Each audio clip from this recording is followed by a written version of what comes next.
창세기 11장 혼잡게 하여라는 제목으로 말씀 전하겠습니다. 세상의 언어입니다. 어떠하느냐? 바벨 이전에는 언어가 하나였습니다. 그리고 바벨 이후로는 언어가 다양하게 됩니다. 이것이 우연히 일어난 일인가? 세상에 우연은 없습니다. 무엇인가? 하나님이 만물을 다스리심을 언어로서 드러내고 있습니다.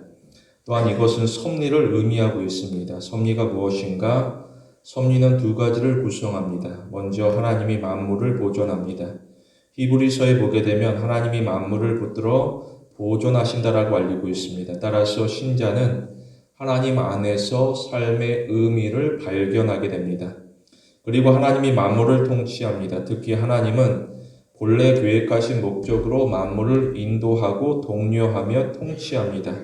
시편에 보게 되면 오직 우리 하나님은 하늘에 계셔서 원하시는 모든 것을 행하신다라고 알리고 있습니다. 따라서 신자는 하나님 안에서 삶의 소망을 확신하게 됩니다.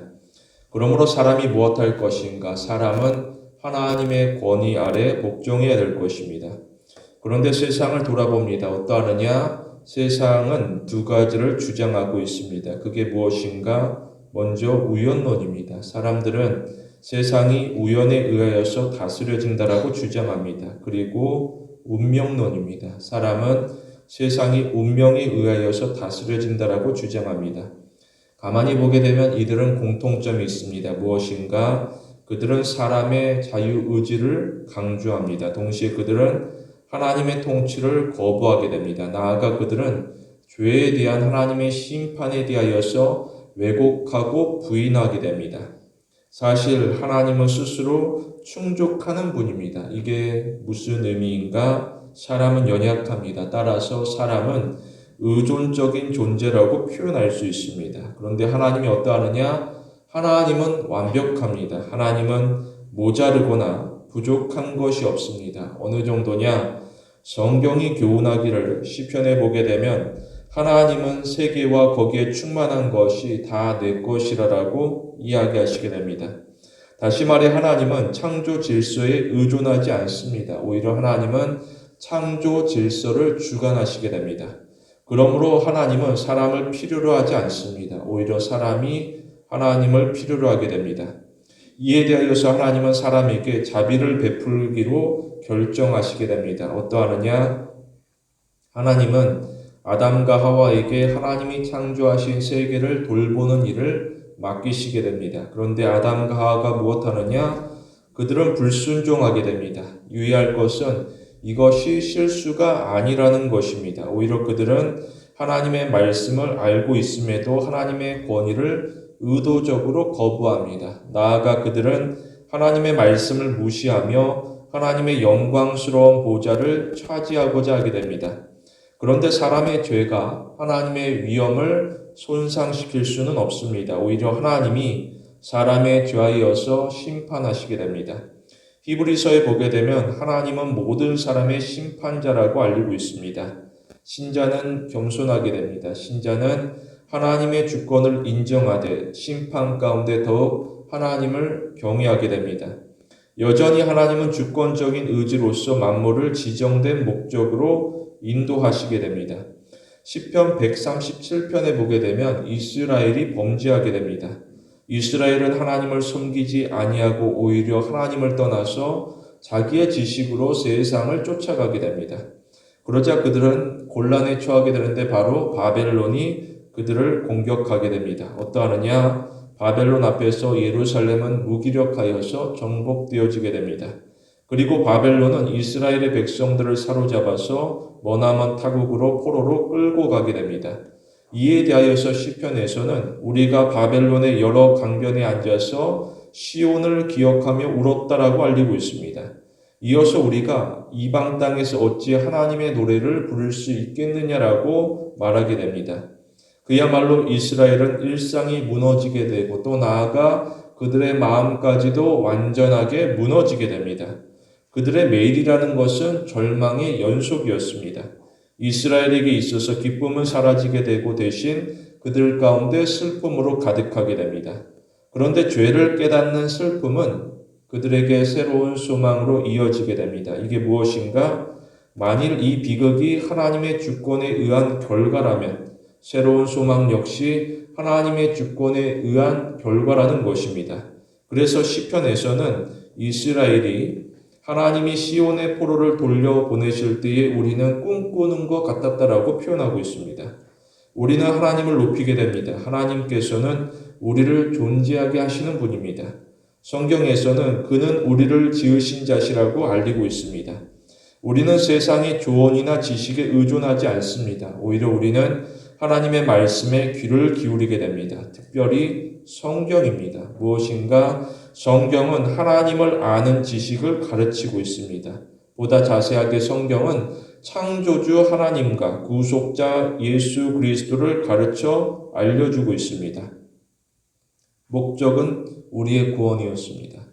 우리는 성경을 통하여서 자신의 욕망을 채우지 않습니다. 오히려 우리는 성경을 통하여서 우리에게 임한 은혜에 감사하고 또 나아가 하나님을 향하는 신앙이 더욱더 깊어지게 됩니다. 특별히 하나님은 사람에게 언어를 선물하셨습니다. 사람이 무엇하느냐? 사람은 신앙의 언어로서 하나님과 교제합니다. 다시 말해 사람은 언어를 통하여서 하나님의 뜻을 이루고자 노력하게 됩니다. 사도행전에 보게 되면 그들이 다 성령의 충만함을 받고 성령의 말하게 하심을 따라 말하기를 시작하였다라고 알리고 있습니다.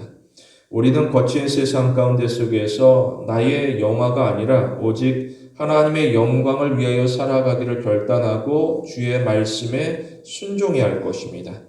본문에서 두 가지로 봅니다. 첫째, 신자는 하나님의 이름을 높입니다.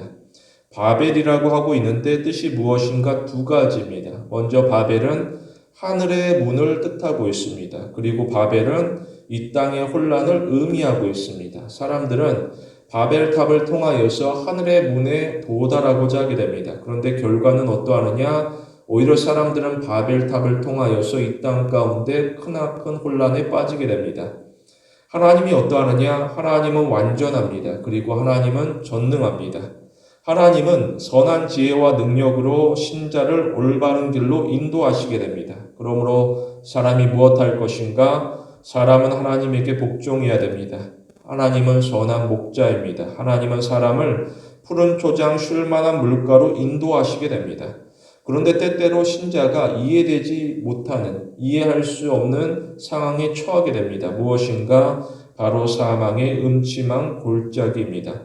사람은 그곳을 지나갈 수가 없습니다. 왜 그러하느냐? 심히 두렵기 때문입니다. 사람은 고난이 예상되기 때문에 그곳으로 나아가기를 꺼리끼게 됩니다. 그래서 사람은 사망의 음침한 골짜기로부터 열심히 도망치고자 하게 됩니다. 그런데 하나님께서는 사람으로 하여금, 특히 신자로 하여금 사망의 음침한 골짜기로 의도적으로 지나가게 하는 경우가 있습니다. 과연 사람이 하나님의 인도를 이해할 수 있느냐? 어렵습니다. 때로는 사람이 하나님의 인도에 대하여서 저항하며 강하게 비난하게 됩니다. 시편 23편에 기록된 사망의 음침한 골짜기는 광야 가운데 와디를 연상시킵니다. 비가 내리지 않는 땅에 비가 내린 흔적이 깊은 계곡처럼 드러내게 됩니다. 이스라엘이 출애굽하게 되는데 그들의 목적지는 분명하였습니다. 무엇인가? 하나님은 적과 꿀이 흐르는 땅을 약속하게 됩니다. 그런데 그 과정을 보게 되면 와디와도 같습니다.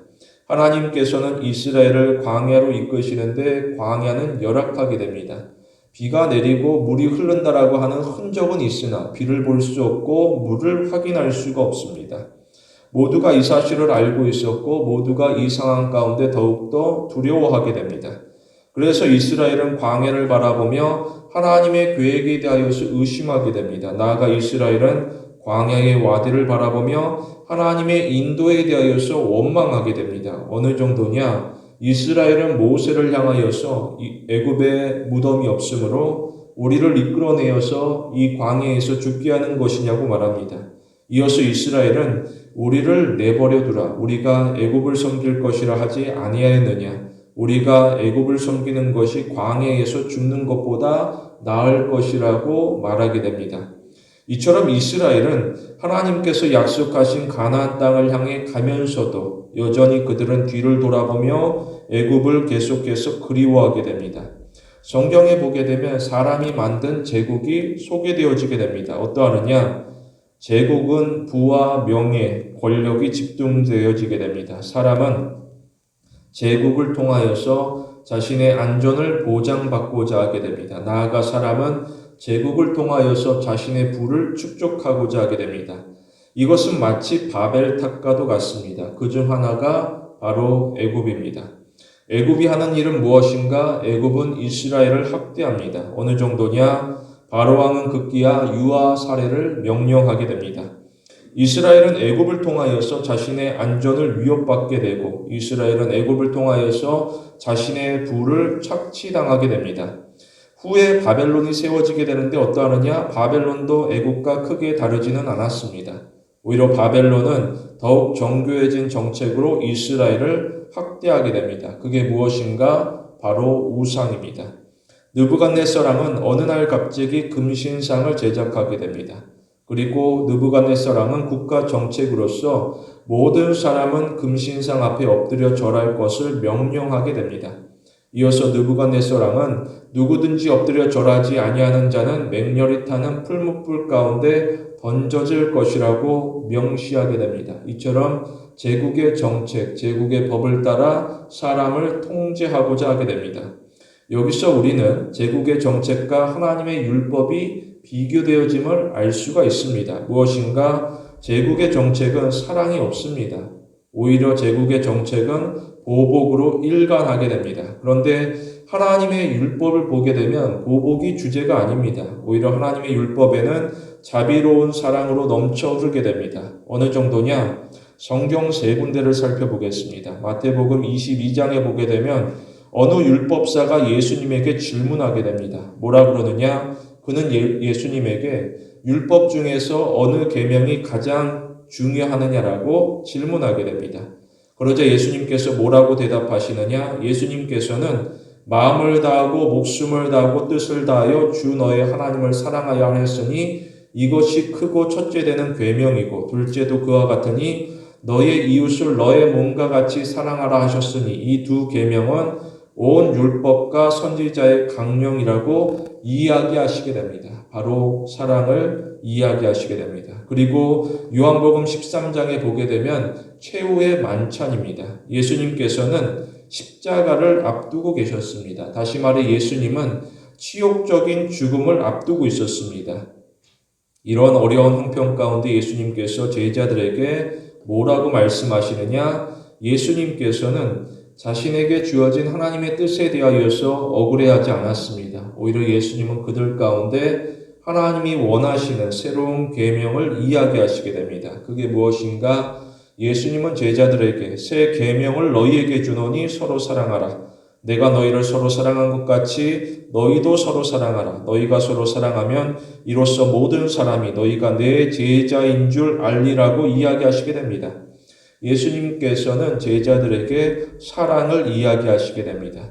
그리고 마지막으로 마태복음 28장에 보게 되면 예수님께서 부활하시게 됩니다. 그리고 잠시 후에 예수님은 승천하시게 됩니다. 과연 예수님께서는 이 마지막 순간에 제자들에게 무엇을 당부하시는가? 예수님은 제자들에게 하늘과 땅의 모든 권세를 내게 주셨으니 그러므로 너희는 가서 모든 민족을 제자로 삼아 아버지와 아들과 성령의 이름으로 세례를 주고 내가 너희에게 분부한 모든 것을 가르쳐 지키게 하라. 볼지어다 세상 끝날까지 너희와 항상 함께 있으리라라고 이야기하시게 됩니다. 주님의 나라는 사랑으로 일관되어지게 되고 언제나 사랑이 주제가 되어지게 됩니다. 이처럼 예수님은 처음부터 끝까지 보복을 주장하지 않았습니다. 오히려 예수님은 처음부터 끝까지 한없는 사랑을 강조하시게 됩니다. 그래서 요한복음에서 예수님께서는 내가 온 것은 양으로 생명을 얻게 하고 더 풍성히 얻게 하려는 것이라고 이야기하시게 됩니다. 우리는 하나님의 사랑에 붙들리게 됩니다. 누가 나의 인생을 책임지느냐? 국가도 아니고 제도도 아닙니다. 오직 창조주 하나님, 긍휼의 왕이 우리를 다스리시게 됩니다. 하나님께서는 자신이 지은 사람을 죽이지 아니하게 됩니다. 오히려 하나님은 죄에 빠져 죽을 수밖에 없는 자를 어떻게 해서든 살리고자 하게 됩니다. 다시 말해 절망 가운데 빠진 인생 가운데 소망으로 새롭게 일으키시게 됩니다. 특별히 하나님은 독생자 예수님을 내어주시게 됩니다. 요한복음에 보게 되면 하나님이 세상을 이처럼 사랑하사 독생자를 주셨으니 이는 그를 믿는 자마다 멸망하지 아니하고 영생을 얻게 하려 하심이라라고 알립니다. 이어서 하나님이 그 아들을 세상에 보내신 것은 세상을 심판하려 하는 것이 아니라 그로 말미암아 세상이 구원을 받게 하려는 것이라고 알리고 있습니다. 우리는 하나님에게 충성합니다. 우리는 스스로 높아지기를 거부하게 됩니다. 누가복음에 예수님께서는 무릇 자기를 높이는 자는 낮아지고 자기를 낮추는 자는 높아지리라고 이야기하십니다. 특히 우리는 온유하시고 겸손하신 주님을 바라보게 됩니다. 우리는 주님을 통하여서 전능하신 하나님에게로 나아가는 길을 알게 되고 배우게 됩니다. 특히 우리는 세상의 유혹과 시험 가운데 속에서도 굳건한 믿음으로 하나님께서 예비하신 상급을 바라보며 믿음으로 순종해야 할 것입니다. 둘째로 신자는 하나님의 지혜를 구하게 됩니다. 본문에서는 공동체가 설명되어지게 됩니다. 어떠하느냐? 사람이 만든 공동체는 유약합니다. 바벨탑을 바라보면 어떠하느냐? 바벨탑의 시작은 대단하였습니다. 사람들은 서로를 격려하며 말하기를 우리가 벽돌을 만들어 단단하게 굽자라고 말합니다. 이어서 사람들은 우리가 성과 대를 쌓아 그 탑 꼭대기를 하늘에 닿게 하자라고 자신 있게 말하게 됩니다. 사람이 수고하게 되고 그만큼 성과가 나타나게 됩니다. 그러자 사람은 더욱 교만하게 됩니다. 사람들은 자신의 계획을 수정하거나 철회하지 않았습니다. 오히려 사람은 무슨 일을 당하든지 이 일만큼은 기어코 완성하고자 하게 됩니다. 다시 말해 사람이 자기의 이름을 기념할 만한 건축물을 이 땅 가운데 남기고자 하게 됩니다. 그런데 하나님이 보기에 어떠하느냐? 그것은 아무것도 아닙니다. 어느 정도냐? 하나님께서는 하늘에서 보는 것이 아니라 그들이 만든 것, 그들을 살펴보기 위하여서 이 땅으로 내려오셔야만 됐습니다. 다시 말해 바벨탑은 하늘에 닿기는커녕 땅 위에 지어진 조그마한 모래성과도 같았습니다. 그런데 사람들은 이 사실을 깨닫지 못하고 있습니다. 그러자 하나님께서는 그들을 걱정하시게 됩니다. 무엇인가? 하나님은 그들이 이같이 시작하였으니 이후로는 그들이 하고자 하는 일을 금지할 수 없겠다라고 이야기하십니다. 바로 죄이고 죄의 결과를 의미하고 있습니다. 죄의 결과는 명확합니다. 무엇인가? 죄의 결과는 멸망입니다. 다시 말해 죄의 삭은 영원한 죽음에 이르게 됩니다. 그러자 하나님께서 그들 가운데 강권적으로 개입하시게 되는데 이처럼 하나님께서는 사람에 대하여서 관심을 가지십니다. 그리고 하나님은 사람이 지금 무엇을 하고 있는지 자세하게 관찰하게 됩니다. 열왕기상 18장에 보게 되면 갈멜살 전투가 기록되어지게 됩니다. 믿는 자 엘리야는 오직 하나였습니다. 그런데 그가 상대할 대상은 이방 선지자로서 다수에 해당되어지게 됩니다. 어느 정도냐? 바알의 선지자가 450명이고 아세라의 선지자가 400명이었습니다. 그들 모두가 한꺼번에 제사를 드리게 되는데 매우 웅장합니다. 그런데 바알은 응답하지 않았습니다. 이에 대하여서 바알의 선지자는 고집스럽게도 뒤로 물러서지 아니하고 오히려 자신의 몸까지 해치면서 바알을 자극하고자 하게 됩니다. 그럼에도 불구하고 바알은 응답하지 않았습니다. 이후로 엘리야 그 단 한 사람이 제사를 드리게 되는데 어떠하느냐? 하나님께서는 그들 가운데 불로 응답하시게 됩니다. 그리고 이뿐만이 아니었습니다. 그동안 가뭄으로 고생하게 되는데 그 기간이 무려 3년이었습니다. 모두가 물이 없어 허덕일 수밖에 없는 마치 목마른 사슴이 시냇물을 찾기에 갈급하게 됩니다. 이러한 중에 엘리야는 홀로 갈멜산 꼭대기로 올라가서 땅에 엎드려 기도하게 됩니다. 그러자 무슨 일이 일어나느냐? 이번에는 하나님께서 물로 응답하시게 됩니다. 이처럼 신자는 하나님을 의지함으로 인생의 가뭄이 끝나게 됩니다. 다시 말해 신자는 하나님에게 간구함으로 고통이 변하여 감사가 되어지게 됩니다. 사람은 자신의 앞날을 알 수가 없습니다. 사람의 지식은 제한적입니다. 그래서 사람은 늘 불안하게 됩니다. 이에 대하여서 하나님께서 어떠하시느냐? 하나님께서는 무한한 지혜 가운데 신자를 보호하시게 되고 특별히 하나님은 신자를 부유한 은혜로 보호하시게 됩니다. 이것은 바로 선택을 의미하고 있습니다. 무엇인가? 선택은 사람이 하는 것이 아닙니다. 선택은 오직 하나님께서 행하시게 됩니다. 그러므로 신자가 무엇할 것인가? 신자는 하나님의 선택에 대하여서 감사하며 복음으로 자신을 깨트리게 됩니다. 다시 말해 복음 가운데 하나님의 선택 가운데 감사하며 늘 헌신해야 될 것입니다. 하나님의 선택은 참으로 독특하게 됩니다. 무엇인가? 하나님은 창세 전에 선택하시게 됩니다. 이것이 무엇을 의미하는가? 하나님은 사람의 공로를 보고서 선택한 것이 아닙니다. 오히려 하나님은 하나님의 기쁘신 뜻대로 신자를 선택하게 됩니다. 이것을 성경이 증언하고 있습니다. 뭐라고 하느냐? 사도행전에 보게 되면 영원한 생명을 주시기로 작정된 자는 다 믿더라라고 알리고 있습니다.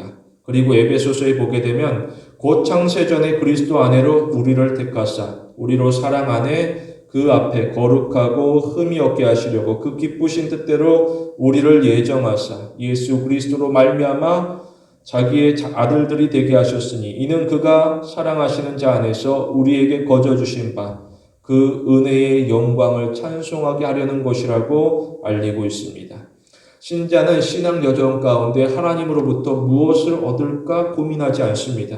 마태복음에 보게 되면 예수님께서는 사람이 만일 온 천하를 얻고서도 그 목숨을 잃으면 무엇이 유익하리요? 사람이 무엇을 주고 자기 목숨을 바꾸겠느냐라고 이야기하십니다.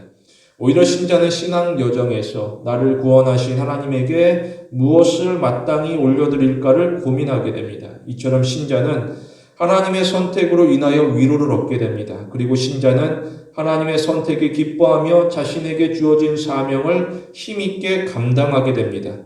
유의할 것은 신자는 자격으로 일하는 것이 아닙니다. 오히려 신자는 겸손으로 하나님의 일에 참여하게 됩니다. 특히 하나님의 선택에는 의도하는 목적이 있습니다. 무엇인가? 4가지입니다. 신자는 하나님의 선택으로 겸손을 배웁니다. 그리고 신자는 확신을 가집니다. 그리고 신자는 믿음을 행합니다. 그리고 신자는 기쁨을 누리게 됩니다. 우리는 범사에 하나님을 인정해야 될 것입니다. 잠언에 보게 되면 너는 범사의 그를 인정하라. 그리하면 너의 길을 지도하신다라고 알리고 있습니다. 하나님이 어떠하느냐? 하나님께서는 원하시는 대로 행합니다. 그리고 하나님은 원하시는 대로 성취합니다. 어느 누구도 하나님을 방해할 수가 없습니다. 그리고 어느 누구도 하나님을 막아설 수가 없습니다. 이것이 바로 진실입니다. 그렇다라고 하면 하나님의 목적이라는 것이 무엇인가? 그것은 우리가 온전한 그리스도인으로 세워지는 것입니다. 하나님은 우리가 온전한 그리스도인이 되기를 원하고 있습니다. 우리는 마태복음 말씀과 같이 세상의 소금으로서 어두운 세상 속에 살아가면서도 자신에게 주어진 정체성을 잃어서는 안 됩니다. 우리는 단지 지금의 현상만을 바라보지 않습니다. 오히려 우리는 장차 우리 가운데 이루어질 가장 좋은 소식을 기다리게 됩니다. 특히 우리는 하나님의 지혜를 구하게 됩니다. 하나님은 우리를 지혜 가운데 언제나 올바른 길로 인도하시게 됩니다. 우리는 하나님이 사랑하는 자를 위하여서 예비하신 최고의 기쁨을 사모해야 할 것입니다. 우리 모두 하나님에게 전심으로 순종하는 성도가 되길 원합니다. 문명이 발달합니다. 어떠하느냐? 사람은 여전히 고통과 혼란 속에 사로잡히게 됩니다. 에덴 동산 이후로 사람은 수많은 문제에 고스란히 노출되어지게 됩니다. 그중 하나가 또한 바벨탑입니다. 세상의 가치관을 살펴보면 어떠하느냐? 세상의 가치관은 인본주의입니다. 인본주의라는 것이 무엇인가? 인본주의는 사람을 강조합니다. 동시에 인본주의는 하나님을 외면하게 됩니다. 인본주의는 3가지 특징을 가지게 됩니다. 무엇인가? 인본주의는 사람의 자율성을 설명합니다. 그리고 인본주의는 사람의 독립성을 설명합니다. 그리고 인본주의는 사람이 무엇이든지 할 수 있다라는 권리를 설명하고 있습니다. 이것은 마치 뱀의 유혹과도 같습니다. 에덴 동산에서 뱀이 뭐라고 말하느냐? 뱀은 하와에게 너희가 그것을 먹는 날에는 너희 눈이 밝아져 하나님과 같이 되어 선악을 알 줄 하나님이 아신다라고 말하고 있습니다. 우리는 대적의 강교한 유혹을 물리쳐야 됩니다. 그리고 우리는 대적의 간사한 유혹에 동조하지 않습니다. 우리는 하나님을 섬김에 있어 종교적 의식 정도로 마치 회칠한 무덤처럼 자신의 위선을 감추지 않습니다. 그렇다면 신자가 무엇할 것인가? 우리는 예수님처럼 기록된 말씀을 주야로 묵상해야 될 것입니다. 성경은 우리를 올바로 가르치고 있습니다. 무엇인가? 로마서에 보게 되면 믿음을 따라 하지 아니하는 것은 모두 다 죄라고 알리고 있습니다. 이것은 죄의 범위를 설명하고 있습니다. 어떠하느냐? 사람이 도덕적으로 살아도 그는 죄를 짓고 있습니다. 그리고 사람이 윤리적으로 살아도 그는 은밀하게 죄를 짓고 있습니다. 이처럼 사람이 무기력하게 됩니다. 특히 사람은 죄에 대한 하나님의 심판대 앞에 섰을 때에 그야말로 무기력하게 됩니다. 어떠하느냐? 오늘 본문에서처럼 사람은 온 땅으로 흩어지게 됩니다. 이것은 그들에게 징계이지만 또 나아가 그들에게 축복이 되어주게 됩니다. 무슨 말인가? 출애굽기 1장에 보게 되면 하나님께서 천지를 창조합니다. 그리고 하나님은 자기 형상대로 사람을 창조하시게 됩니다. 어떠하느냐? 하나님은 그들을 축복하십니다. 뭐라고 하느냐? 하나님은 그들에게 생육하고 번성하여 땅에 충만하라라고 이야기하십니다. 사람은 이 땅에서 자신만의 제한된 제국을 건설하지 않습니다. 오히려 우리는 이 땅에서 하나님의 영원한 나라를 위하여서 수고하게 됩니다. 결국 사람은 회복될 것입니다. 특히 사람은 하나님의 약속으로 회복될 것입니다. 우리는 하나님 안에서 생육하여 번성하여 충만하게 됩니다. 스바냐에 보게 되면 하나님은 그때에 내가 열방의 입술을 깨끗하게 하여 그들로 다 나 여호와의 이름을 부르며 일심으로 섬기게 하리라고 이야기하십니다. 그들의 언어 가운데 하나님을 찬송하는 것을 하나님께서는 그토록 원하시게 됩니다. 신자는 자신에게 주어진 일상 그리고 언어로서 거룩하신 하나님을 찬양하고 경배를 드립니다. 우리가 행하는 모든 일들 가운데 하나님의 다스리심을 드러내야 될 것입니다. 특별히 시편을 보게 되면 뭐라고 하느냐? 4가지를 살펴보겠습니다. 시편 99편에 보게 되면 하나님이 다스리시니 만민이 떨 것이요 하나님이 그룹 사이에 자정하시니 땅이 흔들릴 것이라고 알리고 있습니다. 그리고 시편 103편에서는 하나님이 그의 보좌를 하늘에 세우시고 그의 왕권으로 만유를 다스리신다고 알리고 있습니다. 그리고 시편 115편에서는 오직 우리 하나님은 하늘에 계셔서 원하시는 모든 것을 행하신다라고 알리고 있습니다. 그리고 시편 135편에서는 하나님이 그가 기뻐하시는 모든 일을 천지와 바다와 모든 깊은 데서 다 행하신다라고 알리고 있습니다. 이것이 무엇을 의미하는가? 하나님은 하나님이 정하신 일을 반드시 이룹니다. 비록 우리가 연약하고 나약하지만 우리에게 주어진 구원은 확실하게 이루어지게 됩니다. 로마서에 보게 되면 하나님의 부르심에는 후회하심이 없다라고 알리고 있습니다. 하나님은 우리를 하나님의 자녀로 부르셨고 하나님의 자비하심으로 우리를 견인하게 됩니다. 우리는 특히 주님의 몸된 지체로서 긍지를 가져야 될 것입니다. 우리는 모조품 신앙에서 벗어나게 됩니다. 오히려 우리는 경건한 신앙으로 나를 이끄시는 하나님을 섬기게 됩니다. 우리는 날마다 하나님이 주시는 평안과 기쁨으로 충만하게 됩니다. 우리 모두 순전한 믿음으로 하나님의 보좌 앞에 나아가는 성도가 되길 원합니다. 말씀을 맺겠습니다. 사람은 문제로 걱정하게 됩니다. 본문에서도 사람들은 대홍수를 잊지 아니하고 걱정하며 자신들의 살 길을 모색하게 됩니다. 이처럼 사람은 이 땅의 문제로 낙심하며 자신의 실존에 대하여서 명확히 알아가게 됩니다. 오히려 문제로 낙심하지만 문제 가운데 내가 누구 앞에 서 있는지를 알게 됩니다. 특히 우리는 하나님의 인도를 간구하게 됩니다. 요한복음에 예수님께서는 너희는 마음에 근심하지 말라. 하나님을 믿으니 또 나를 믿으라고 이야기하십니다. 이어서 예수님께서는 나 있는 곳에 너희도 있게 하리라고 이야기하십니다. 이 일을 위하여서 하나님은 쉬지도 아니하시고 주무시지도 아니하게 됩니다. 어떠하느냐? 성경에서 이스라엘을 지키는 이는 졸지도 아니하시고 주무시지도 아니하시리로다. 하나님은 너를 지키시는 자라. 여호와께서 너의 출입을 지금부터 영원까지 지키시리라고 알리고 있습니다. 우리는 하나님의 약속을 신뢰합니다. 자녀들아 너희 부모를 주 안에서 순종하라. 이것이 옳으니라. 내 아버지와 어머니를 공경하라. 이것이 약속이 있는 첫 계명이니 이는 내가 잘되고 땅에서 장수하리라. 하나님의 약속을 신뢰하는 자가 부모님을 공경합니다. 특히 우리는 우리의 아버지 대신 하나님의 은총 아래 살아가는 자로서 의미 있는 삶을 살아가게 됩니다. 우리는 하나님을 진심으로 경외합니다. 우리 모두 하늘에 계신 우리 아버지의 뜻대로 순종하는 귀한 신앙의 성도가 되길 원합니다.